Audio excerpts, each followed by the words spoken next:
8-yard line. Call it a 3-yard gain, and that'll make it 3rd down. The defense here for the Rams.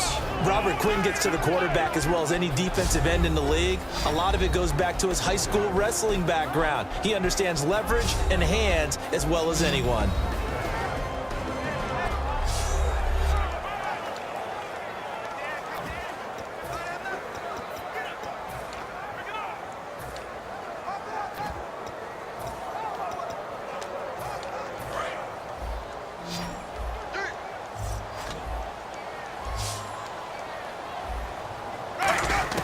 On 3rd down, Winston. And the pressure gets there, and Winston goes down. They're going to try for it on 4th. Winston stays out there.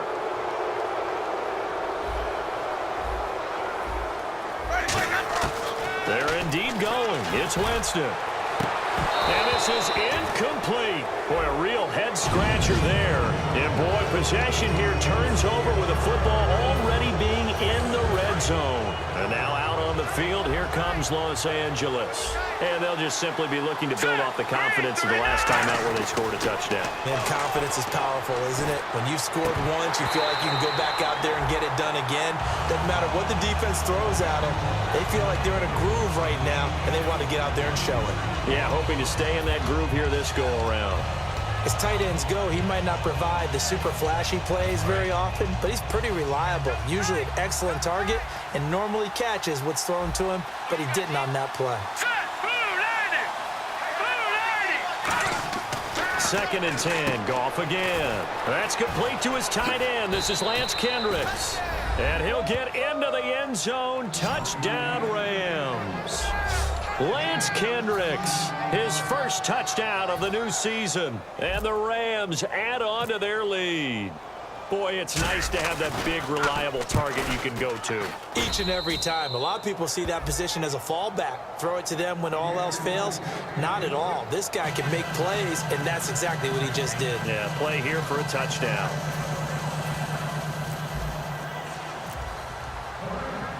The kickoff team on the field now as they will send this one away. This is taken about 7 yards deep.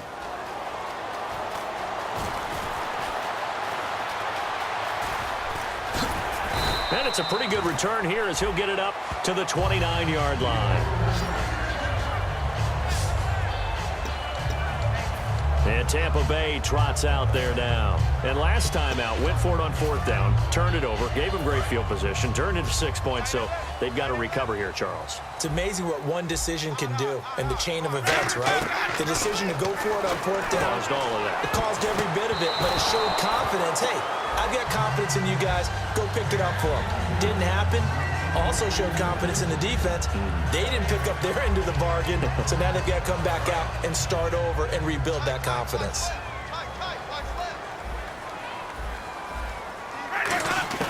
A 2nd down throw for Winston. And his throw here is incomplete. The target that time was Vincent Jackson. And it'll be 3rd and 10 now.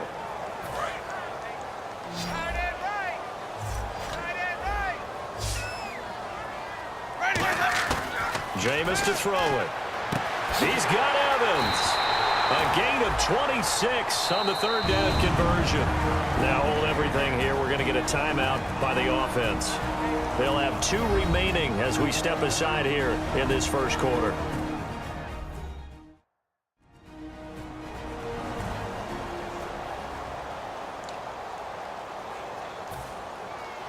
And now a 1st down following that long gain. Hey, you're on an island over there. You're on an island. A 1st down throw for Winston. Evans has it left side. Touchdown, Tampa Bay. Mike Evans, his first touchdown here of the new campaign. And the Bucs are able to cut into that deficit.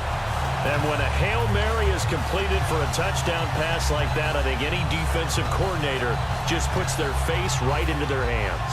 I don't think there's any doubt about it, and I don't have stats in front of me. I don't have the empirical numbers that say that in recent years, the Hail Mary pass has been completed more than it has been, but it feels that way, doesn't it? And I know the defenses are spending more time on it. I think the biggest mistake they make is that they play everything from behind the receiver. I think they've got to start getting people in front as well to try and knock the ball away. They get the conversion, and Charles, when you only have 2 yards to go, what do you think of the toss play? Because initially it kind of sets you back a little bit. It does, especially if you get a lot of pressure coming towards you. But if you can get to the edge, if you seal the edge with your blocking, often your tackle or your tight end on what they call the play side where the ball goes, you can get to the corner, and that allows those big guys to get out ahead of the runner. Oh, a little 360. And he is going to be tackled at the 1-yard line. What a mess that was. So many times during the course of a game, Brandon, the special teams actually helps out their offense. Not in this case. They did them 0 favors with that return. And a strange one here, a little befuddled. They're sending out the field goal unit now. And they're going to fake it. He wants to throw it here. At the end of 1, 15-10 here on the scoreboard. EA Sports NFL Sunday returns following this.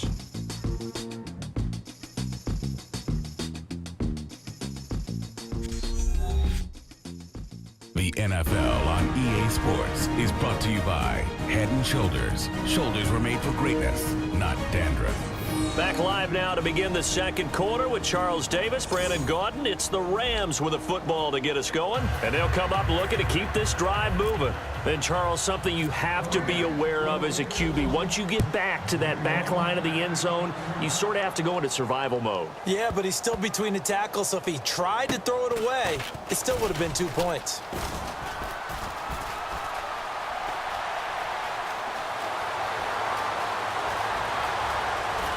And he's got daylight. It's a foot race.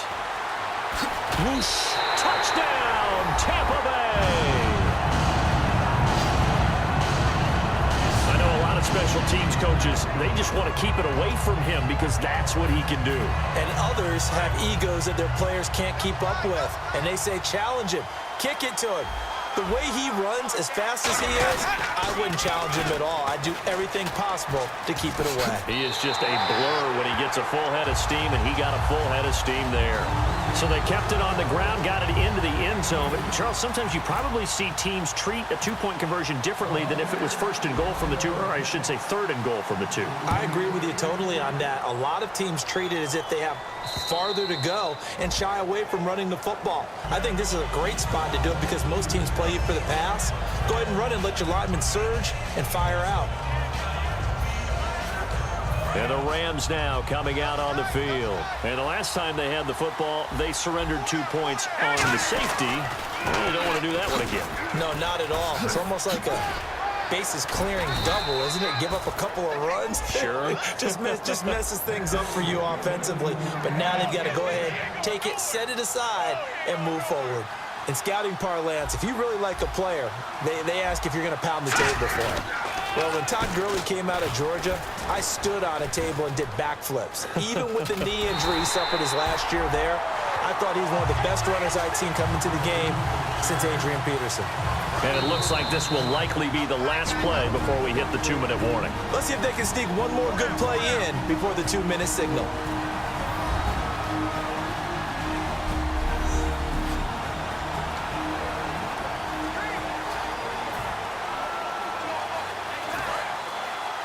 A reminder coming up here at halftime. We'll ship you off to Orlando. Larry Ridley will have first half highlights and analysis. LR, plenty to show in this one. Going to be a busy man at intermission.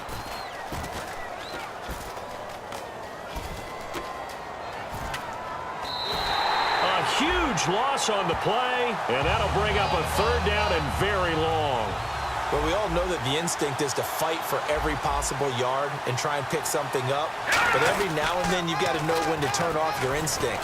Okay, in this situation, find a way to go down and save some yardage. I mean, quarterbacks do it all the time, right? Play up, we don't have it, just take the sack, fight for another. Todd Gurley, wave goodbye. 30, 20, 10, 5. And a cutback left and a crease here. And he cuts left, and he's got an alley. And finally out of bounds all the way down at about the 2. He went over 100 yards a week ago, and with that run, he does it again. He's an absolute horse, a guy that eats carries. And what I mean by that, the more you hand it to him, the more the production you're going to get. A big-time performer. And Zerline's kick is good. And that is going to tie us at 18. So put 3 on the board, but from inside the 5. And I know we use this phrase a lot, but that's a big-time win for the defense. It sure is. You've got the short field behind you, so you can afford to turn up the pressure. And that was a nice sequence there to keep him out of the end zone. A beautiful fake. And he'll bring it a few past the 20 to the 23-yard line.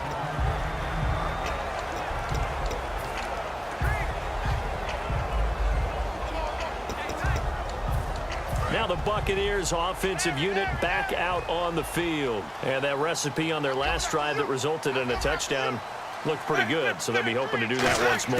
And it takes me back to when we sat with the offensive coordinator and the head coach. They felt pretty good about their game plan and thought there were some holes in the defense, and they exploited them the last time out. Let's see if they can come back and put together a similar drive. And we'll see if they can do just that.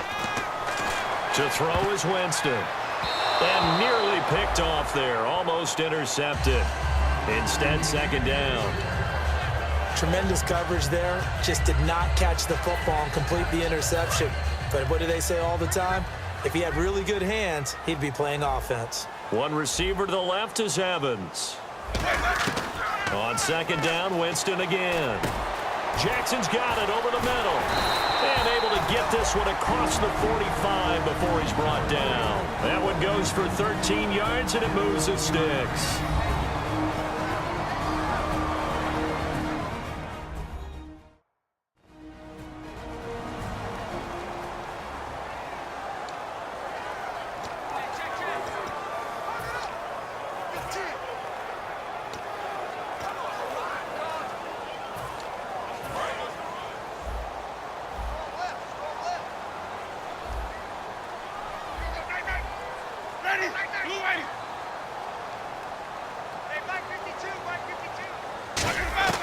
First down, Winston. It's brought in by Adam Humphries.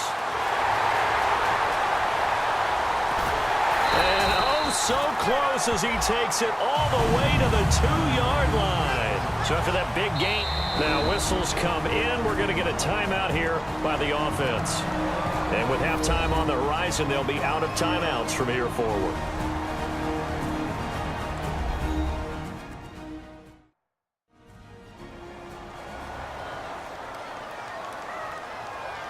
So the offense took the timeout. Looks like they're ready to go as we get set to resume the action.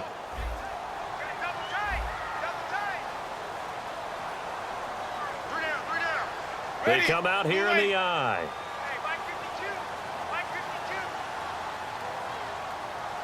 And he'll try and burn some clock with a sneak. It's a gain of a couple, and it'll be second and goal. And now they're in the hurry-up.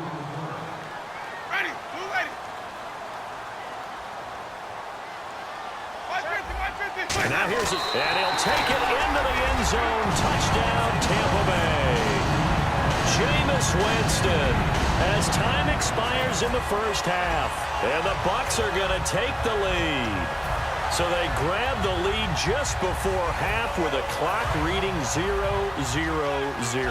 How about snatching things right at the end and grabbing a little bit of control? What a great way to go into the locker room. It's similar to a boxer flurrying in the last 30 seconds of a round and stealing the round. Great job.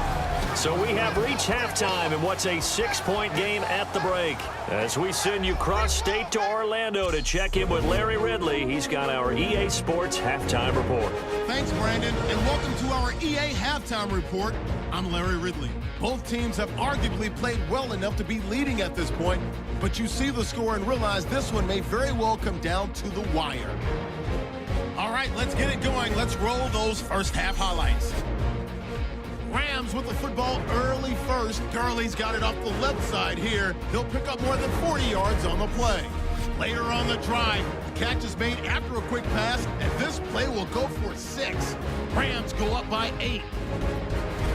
Buccaneers now late in the first. Evans wide open here on the catch, and this goes 44 yards for the score. Trailing now by just a touchdown. Hecker is going to kick it away. Hargraves is going to get a running start here, and nobody can stop him on this long touchdown. Buccaneers